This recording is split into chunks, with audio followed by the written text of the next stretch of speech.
एक बार एक जवान लड़का बौद्ध भिक्षु के पास जाता है और कहता है, गुरु, मेरी किस्मत इतनी खराब क्यों है? मैंने आज तक अपनी जिंदगी में जो भी चाहा मुझे कभी नहीं मिला। हमेशा असफलता और निराशा ही मेरे हाथ लगी है।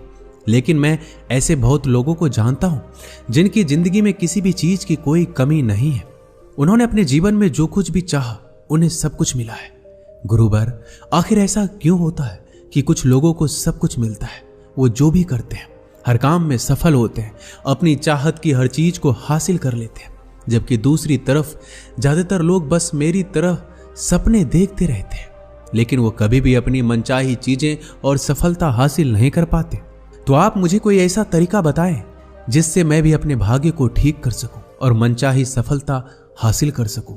बौद्ध भिक्षु ने लड़के की पूरी बात ध्यान से सुनी और फिर कहा, तुम जिन सफल लोगों की बात कर रहे हो सकता है कि उनमें से कुछ लोग अपने भाग्य के सहारे सफल हो गए हों, लेकिन ज्यादातर लोग भाग्य के सहारे नहीं बल्कि इसलिए सफल हैं क्योंकि उन्होंने ये सफलता कमाई है। सफलता प्राप्त करने और लगातार सफल बने रहने के लिए इंसान के अंदर कुछ महत्वपूर्ण आदतों और एक विशिष्ट नजरिए का होना बेहद आवश्यक है, जिसके बारे में आज मैं तुम्हें बताने जा रहा हूं। बस मेरी पूरी बात को अंत तक ध्यान से सुनना। व्यक्ति ने कहा, जी गुरुवर, मैं आपकी पूरी बात को ध्यान से सुनूंगा। बौद्ध भिक्षु ने कहना शुरू किया, हम सही तरीके और शांत मन के साथ सोचकर जीवन में आने वाली हर चुनौती का समाधान खोज सकते हैं। हम सबको अपने शून्य की खोज करने का प्रयास करना चाहिए। शून्य को खोजने का अर्थ एक ऐसी मानसिक अवस्था को प्राप्त करना है जहां प्रेम, अच्छा स्वास्थ्य, ध्यान और खुशियां हैं, जहां कोई रोग नहीं है, कोई द्वेष, कोई चिंता, कोई युद्ध नहीं है, बस है तो सिर्फ शांति और खुशी। अपने शून्य के नजदीक पहुंचने के लिए हमें वो करते रहना चाहिए जो करना हम पसंद करते हैं। हमें रोज खुद से ये प्रश्न करना चाहिए, क्या हम अपने लक्ष्य के प्रति पूरी ईमानदारी से मेहनत कर रहे हैं? क्या हम सकारात्मक और अच्छे विचार रखने वाले दोस्तों के साथ जुड़े हुए हैं? क्या हम अपने कर्तव्यों के प्रति ईमानदार हैं? क्या हम अपने खाली समय का सही उपयोग कर रहे हैं? इसी तरह के प्रश्न हमें सकारात्मक चिंतन करने के लिए मजबूर करते हैं और ये हमारे शून्य तक पहुंचने के सफर को और भी रोमांचक बना देते हैं, जिससे हम अपने लक्ष्य, आर्थिक स्थिति और खुशियों को निर्धारित कर सकते हैं। हमें हमेशा ऐसे लोगों के साथ रहने का प्रयास करना चाहिए जिनके लक्ष्य बड़े और जीवन मूल्य ऊंचे हो, क्योंकि ऐसे लोग हमें आगे बढ़ने के लिए प्रेरित करते हैं, हमारी सफलता में खुश होते हैं और हमें सही सलाह देते हैं। हमें हमेशा रचनात्मक सपने देखते रहना चाहिए और ऐसा हम इन 5 तरीकों से कर सकते हैं। पहला, हमें खुद से ये सवाल पूछते रहना चाहिए, मैं कौन हूं और मुझे अपने जीवन में कहां और कैसे पहुंचना है। दूसरा तरीका, हमारे लक्ष्य पूरी तरीके से स्पष्ट होने चाहिए। हमें अच्छे से ये पता होना चाहिए कि हमें क्या हासिल करना है। तीसरा तरीका, हमारे लक्ष्य को पूरा करने के लिए हमें एक समय सीमा निर्धारित करनी चाहिए। चौथा तरीका, हमें हमारे सपनों के प्रति सकारात्मक और आशापूर्ण दृष्टिकोण बनाए रखना चाहिए। और पांचवा तरीका, हमें हमारे लक्ष्य के प्रति पूर्ण रूप से समर्पित होना चाहिए। हमें खुद के बारे में हमेशा सकारात्मक बातें करनी चाहिए, यहां तक कि अकेले में भी हमें खुद से अपने बारे में नकारात्मक बातें नहीं करनी चाहिए, क्योंकि कहे गए शब्दों में बड़ी ताकत होती है। जैसे उत्साहपूर्ण और आशा से भरे शब्द किसी की जिंदगी को बदल सकते हैं, वैसे ही नकारात्मक शब्द किसी की जिंदगी को बर्बाद भी कर सकते हैं। हम कभी भी कुछ नया सीखने या सफल होने के लिए बड़े नहीं होते हैं। सफल होने के लिए हमें चीजों या उचित शिक्षा की नहीं बल्कि एक दृढ़ संकल्प की जरूरत होती है। अगर इंसान का इरादा पक्का है तो वह रास्ता अपने आप ही बना लेता है। हमें खुद को रोज ये याद दिलाते रहना चाहिए कि हमारी उपलब्धियां क्या है, हम बेहतर हैं तो क्यों हैं, हमारे लक्ष्य क्या है और हम इसे कैसे पूरा करेंगे। यकीन मानो, हमारी ये आदतें हमें उत्साहित, लक्ष्य के प्रति केंद्रित और सकारात्मक बनाए रखती है। अगर हम हमारे साथ काम करने वाले और आसपास के लोगों को महत्वपूर्ण और अच्छा महसूस करवाते हैं, तब वो हमारे लिए और बेहतर करने की कोशिश करते हैं। हमारे सफल होने की संभावना और बढ़ जाती है। हमें कभी भी तेज आवाज और अभद्र शब्दों का प्रयोग नहीं करना चाहिए। ऐसा करने से हम एक कमजोर और कम आत्मविश्वास वाले व्यक्ति प्रतीत होते हैं। हमारी सफलता का निर्धारण इस बात से नहीं होता कि हम अपने लिए क्या करते हैं, बल्कि इस बात से होता है कि हम अन्य लोगों को प्रेरित करने के लिए क्या करते हैं। हमें सारे काम खुद करने की जरूरत नहीं है, बस हमें वही करना चाहिए जो जरूरी है। बाकी के कामों को उपयुक्त लोगों को बांट देना चाहिए। ऐसा करने से सामने वाला भी महत्वपूर्ण महसूस करता है और हमारा काम भी ज्यादा आसानी और अच्छे से हो जाता है। हमें हमेशा जीतने के बारे में सोचना चाहिए, क्योंकि जो जीतने के बारे में सोचता है और विश्वास करता है वही जीतता है। यही जीतने का नियम है और ये ऐसे ही काम करता है। हमें इस बात का ध्यान रखना है कि हम अपने बच्चों के सामने अच्छा व्यवहार करें, क्योंकि एक छोटा बच्चा अपने माँ बाप के व्यवहार को ही एक आदर्श व्यवहार मानता है और उसे ही अपनाने की कोशिश करता है। इसलिए हमें आने वाली पीढ़ी को संस्कारवान बनाने का प्रयास करना चाहिए। हमें जो चाहिए उसके बारे में हमें पूछना चाहिए, खोजना चाहिए, दरवाजा खटखटाना चाहिए और हमें वो मिल जाएगा जो हम पाना चाहते हैं। सफल लोग अपने पूछने की कला से वो सब हासिल कर लेते हैं जो वो पाना चाहते हैं। किसी भी प्रश्न को सही तरीके से पूछना ताकि हम अपना मनचाहा उत्तर पा सकें, ये एक बहुत ही बड़ी कला है जो कि सफलता की कामना करने वाले हर व्यक्ति के अंदर होनी चाहिए।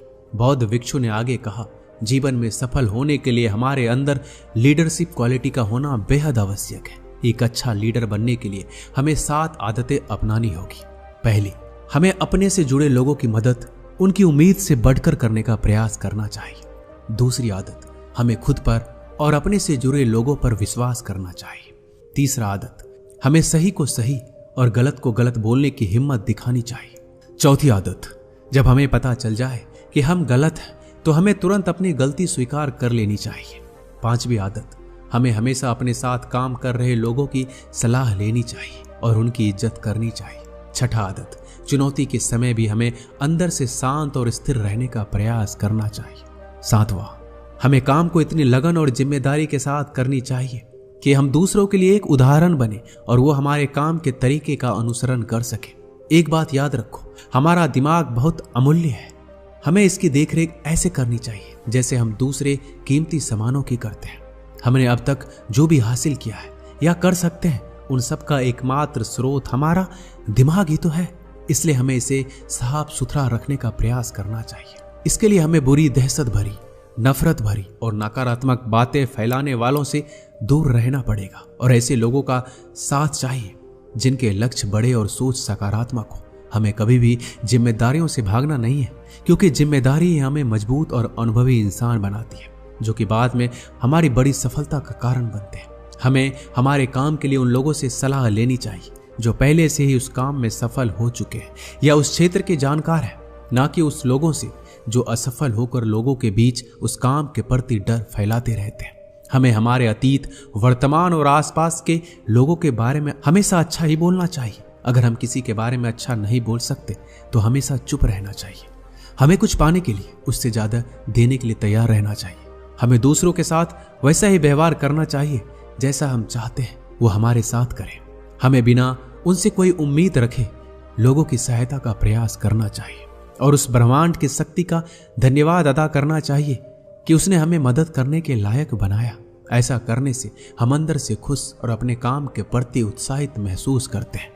हमें लोगों को उपहार देने की कला आनी चाहिए। हम सही तरीके से उपहार देकर किसी का भी दिल जीत सकते हैं। उपहार देने के कुछ तरीके हैं जिनके बारे में हमें पता होना चाहिए। फूलों के गुच्छे, महंगे सामान, फलों से भरी टोकरी जैसे उपहारों से भी ज्यादा अगर कुछ सामने वालों के लिए अच्छा होता है तो वो है हमारे अमृत उपहार। जैसे हमारे किसी अपने के पास जाकर उनके साथ थोड़ा समय बिताना, किसी बीमार दोस्त के घर जाकर उसका हालचाल पूछना, हमारी सहायता करने वाले लोगों का सार्वजनिक रूप से धन्यवाद करना।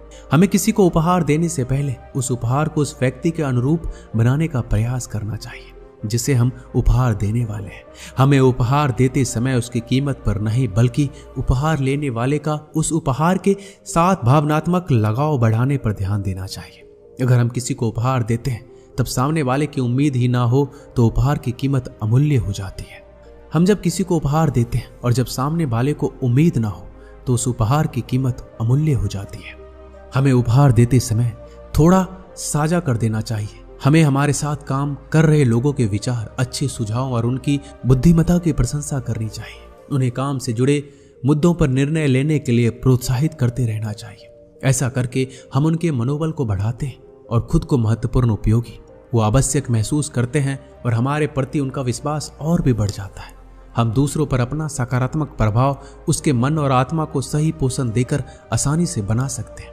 और ऐसा हम उनकी सुंदरता, पहनावे, कामयाबी, घर के सामानों आदि की सच्ची प्रशंसा करके और उनके घर परिवार के बारे में बातचीत करके कर सकते हैं। जब हम किसी को बोलने के लिए प्रोत्साहित करते हैं और उन्हें ध्यान से सुनते हैं, फिर चाहे वो अपनी सफलता के बारे में बता रहे हो या फिर अपनी समस्या के बारे में, हमें उनको ध्यान से सुनना है। उन्हें अच्छा महसूस होगा इससे, और ऐसा करके हम उनका विश्वास और समर्थन दोनों जीत सकते हैं। हमारी लोगों को ध्यान से सुनने की आदत हमें उनकी नजरों में प्रभावी और गंभीर बनाती है। हमारी हो रही बुराई इस बात का प्रतीक है कि हम आगे बढ़ रहे हैं, और जब हम पलटकर अपनी बुराई का जवाब नहीं देते तो हम उनके नकारात्मक प्रभाव को वहीं निष्क्रिय कर देते हैं। श्रेय और तारीख मिले ना मिले, हमें अपना सर्वश्रेष्ठ देते रहना चाहिए। अभी हमारे काम का श्रेय भले ही कोई और लेता रहे, लेकिन सही समय हमारे काम का पुरस्कार दिलवा ही देता है। जो लोग हमारे बारे में गलत बोलते हैं, हमारे कामों का श्रेय लेने की कोशिश करते हैं, हमें उनसे बदला लेने के बारे में सोचकर अपना समय बर्बाद नहीं करना चाहिए, बल्कि उन पर दया करके और उन्हें बीमार समझकर त्याग देना चाहिए। अगर हमारे अंदर करिश्मा है और हम जवान के पक्के हैं, तो हमें सफल होने से कोई नहीं रोक सकता। करिश्मा एक दैवीय रूप से प्राप्त शक्ति को कहा जाता है, लेकिन आम जिंदगी में करिश्मा एक ऐसा व्यक्तिगत गुण है जो एक व्यक्ति को दूसरे व्यक्ति पर अधिकार देता है। करिश्मा को केवल अपने अंदर के आध्यात्मिक यात्रा को करके ही पाया जा सकता है। कुछ नियम है जिनके द्वारा हम अपने करिश्मा को जागृत और कायम रख सकते हैं।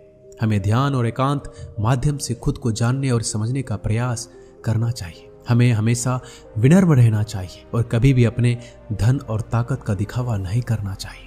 हमें दूसरों को उनके बारे में बात करने के लिए प्रोत्साहित करना चाहिए। हमारा पहनावा ऐसा होना चाहिए कि लोगों का ध्यान हम पर हो, ना कि हमारे पहनावे पर। हम जो भी करें उसे पूरे जोश और हर्षोल्लास के साथ करें। हमें जिम्मेदारी लेने के लिए हमेशा तैयार रहना चाहिए, क्योंकि ये आदतें हमें और भी बेहतर बनाती है। अगर हमसे कोई सलाह लेता है तो हमें उनकी समस्या पर व्यक्तिगत ध्यान देते हुए उसे समाधान दिलवाना चाहिए। अगर हम अपनी बात और वादों पर खड़े उतरते हैं तो इससे हमें अपार सम्मान मिलता है और हमारा करिश्मा भी कायम रहता है। हम अपने छोटे छोटे वादे पूरे करके बड़ी सफलता हासिल कर सकते हैं। जैसे जब हम किसी से मिलने का समय निश्चित करते हैं तो उस निश्चित समय पर हमें उससे मिलना चाहिए। हमें अपने किए वादों को हर हाल में पूरे करने का प्रयास करना चाहिए। अगर किसी ने अपनी समस्या या मजबूरी हमसे साझा की है तो हमें उसकी बातों को गुप्त रखना चाहिए। ऐसा करके हम सामने वालों का विश्वास जीतते हैं, और साथ ही हमें अपने से जुड़े लोगों के साथ हमेशा ईमानदार रहना चाहिए। हमारी सफलता का निर्धारण इस बात पर निर्भर करता है कि हम अपना समय कैसे और किन लोगों के साथ बिताते हैं। इसके लिए हमें समय समय पर अपने दोस्तों की समीक्षा करते रहना चाहिए कि हमारे दोस्त एक बेहतर भविष्य बनाने के लिए काम कर रहे हैं। क्या वो हमें सही और सकारात्मक सुझाव देते हैं? क्या वो कठिन समय में हमारी मदद करते हैं? कहीं वो सिर्फ शिकायत करने वालों में से तो नहीं? नकारात्मक सोच रखने वाली और हमें पीछे खींचने वाले दोस्तों से हमें दूरी बनाने का प्रयास करना चाहिए। इसके साथ ही हमें नए और अच्छे लोगों से दोस्ती करने और संबंध बढ़ाने से भी पीछे नहीं हटना चाहिए। हमें धैर्य के महत्व को भी समझना चाहिए, क्योंकि बड़े और महत्वपूर्ण लक्ष्य को पूरा करने में समय लगता है। इसलिए हमें रोज अपने लक्ष्य के लिए एक एक कदम आगे बढ़ाते रहना चाहिए। लगातार धैर्य के साथ काम करने वाले न केवल अपने लिए बल्कि आने वाले पीढ़ी के लिए भी निर्माण करते हैं। जब हमें लगे कि हमारा सारा काम पूरा हो चुका है, तब हमें उस काम में लगे वक्त का 10% समय और लगाना चाहिए। उस काम में हुई गलतियों को कम करने के लिए ऐसा करने से हमारा काम के प्रति समर्पण बढ़ता है। हमें इस बात का ध्यान रखना है कि धन हम पर नियंत्रण ना करे। हमें अपने कमाए धन का कुछ हिस्सा दूसरों की मदद में लगाना चाहिए, क्योंकि दान करने से धन की शुद्धि होती है और मन की शांति बढ़ती है। हमें सफलता के शिखर तक पहुंचने में बहुत समय लगता है, लेकिन वहां से नीचे गिरने में ज्यादा समय नहीं लगता। इसलिए सफलता को कभी भी अपने सर पर नहीं चढ़ाना चाहिए। हमें अपने चरित्र का अच्छा उदाहरण समाज में पेश करना चाहिए ताकि लोग उसका अनुसरण कर सकें। जिंदगी में सीखना बंद ना करें। हमें एक बच्चे की तरह सोचना चाहिए, क्योंकि अपनी उत्सुकता के कारण बच्चा हर उस चीज के बारे में जान लेता है जिसके बारे में वो जानना चाहता है। हमें भविष्य के बारे में स्पष्टता से सोचने के लिए फिर से एक बच्चा बनना चाहिए और फिर से शुरू करना चाहिए। हमें बुद्धिमान लोगों की संगत करनी चाहिए जो हमें समृद्ध बनाए, ऊपर उठाए, प्रोत्साहित करें, सफलता और जीने का मजा हमारे साथ साझा करें, और तब हम अपने सबसे अच्छे समय को उभरते हुए देख सकते हैं। हमें निराशावादी लोगों को अपने जीवन में कहीं स्थान नहीं देना चाहिए। हमें सलाह सफल लोगों से लेनी चाहिए और असफल लोगों से सीख हमें चुनौतीपूर्ण और बड़े लक्ष्य का निर्धारण करना चाहिए, जिसे पाना लोगों को संभव लगे, क्योंकि बिना लक्ष्य जीवन व्यर्थ है। लक्ष्य ऊर्जा है, जितना बड़ा लक्ष्य होगा उतना ही ज्यादा हमारे अंदर ऊर्जा होगी अपने लक्ष्य को पूरा करने की। इसके बाद बौद्ध भिक्षु ने लड़के से कहा, मुझे उम्मीद है कि अब तुम समझ गए होगे कि तुम्हें सफल होने के लिए क्या करना है। लड़का भी भिक्षु को धन्यवाद कर उसकी आज्ञा ले लेता है और वहां से चला जाता है। दोस्तों, इस वीडियो में बस इतना ही। मिलते हैं अगले वीडियो में। अपना ख्याल रखिएगा।